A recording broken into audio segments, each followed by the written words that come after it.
Ito mga idol.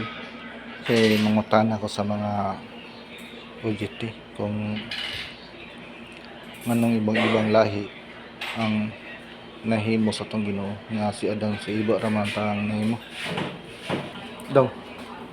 Okay pangutana daw. Ang himo sa tong Ginoo si Adan ug si iba.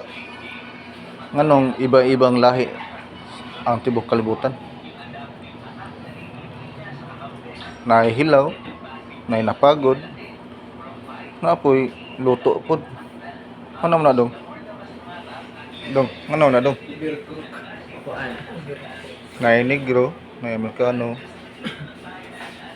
nay Arabo. Ano na dong? Anong lahi gihimo sa tong Ginoo? Nga si Adan si iba raman tay gihimo.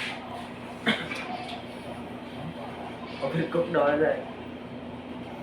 Ha? Overcook. Muna na nahimong negro. Sige mga idol. Dyan naka-answer mga idol. Thank you for watching mga idol. Salamat sa pagpanood sa mga video.